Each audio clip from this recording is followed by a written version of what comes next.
Okay, so on my 359, I was having some automatic oiler troubles, and I'm posting a video as well on carburetor. I had a carburetor issue I just fixed, but I got a Husky 359 E-Tech. Little bit of reading I did. The E stands for emissions. If that is correct, that makes me want to puke. I would have never bought the saw knowing that they're bragging about the ridiculous emissions, because everything about emissions stinks. Global warming's well, we'll let that pony ride for now. What happens on these, this is a very poor setup. What happens on these, I just ordered this off of Amazon. I'll leave a link for it. This is just a little spiral.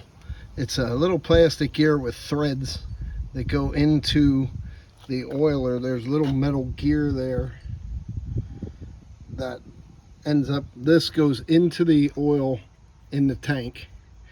It comes down. This little piece sits in there, and if you look as I'm spinning it, it slowly moves that metal gear. So you got a plastic worm gear onto that metal gear, and that's what makes your oil. Then makes your oiler work. Then it goes into this little black tube. From that comes around, and your bar is going to sit here, and that's going to line up with your bar and lube your chain. I noticed my chain was extremely dry, so I took it apart. And I don't have the old one right in front of me, but what happened was there was a spot on this gear that was just, the threads were annihilated. So therefore, once it got to that point, it couldn't spin that. And it was a no-go. Here's your clutch. What you got to do with this clutch, I saw a good video on this from a guy. He did everything good, but he kind of hid the fact that the clutch takes a special tool. I don't know why he hid that. So I'm sure there's a special tool on the market somewhere for this. But what I did, I'll show you here in a minute. I actually used an antenna tool.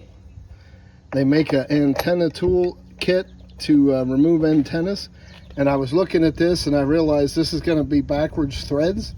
That way when the saw is running, it keeps tightening it more and more and more. So what I did was I got that antenna tool knowing that I needed something with 3 flanges on it. So I put that in here and hit it with my impact on, actually like I was trying to tighten it. And the impact backed that thing off just enough that I could then, it broke the tightness that I could remove this. There is right in there. There's where your chain rides on this thing, and there is a little bearing there. You got to make sure you keep that whole assembly together. So I did have it all together as an assembly. And then those teeth right there on the outer clutch spin those teeth inside here. I hope that all makes sense. I realized I wasn't planning on videoing this, so I realize I'm a little bit all over the place. I'm gonna pause this video and go grab that antenna tool so you can see exactly what I did there. Okay, so here we are. Here's that antenna tool I was talking about. What I did was I took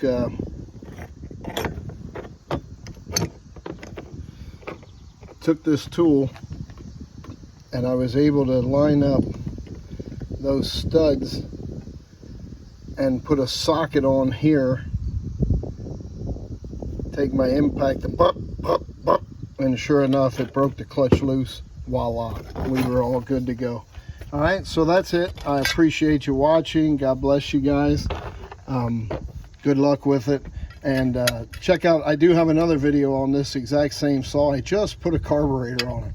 I'm totally disappointed in Husqvarna for that carburetor that I had to change. First of all, I found out that the carburetor that came factory on this thing was a major problem.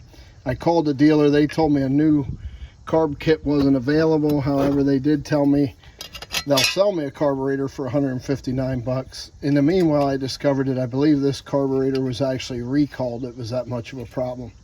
Anyway, for 22 bucks, I got a carburetor on Amazon with a filter, an air filter, a fuel filter, the fuel line, everything I needed to, and a spark plug, for Pete's sakes, to put this thing back together.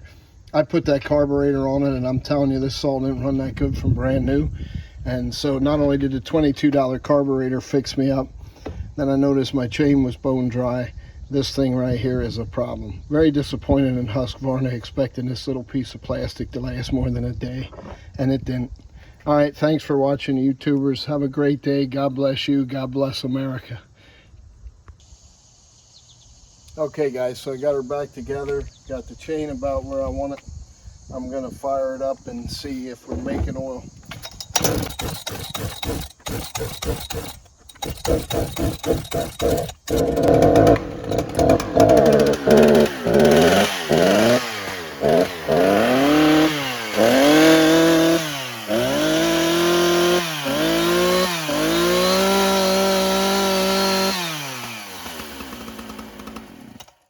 So there you are. So like I said, I'll put a link below as far as where I got that those gears. I bought a set of 5. They were cheap, and they clearly work good. I don't know how much longer they'll last than the Husqvarnas or how much shorter, but that saw don't have 10 or 15 hours on it, and the first one went out, so I'm not super impressed with Husk. But anyway, so God bless you guys. If you don't know Christ as your personal Savior, don't let the sun set on your lost soul. Find somebody that'll lead you to him. All right, thank you, and God bless America. Have a great day.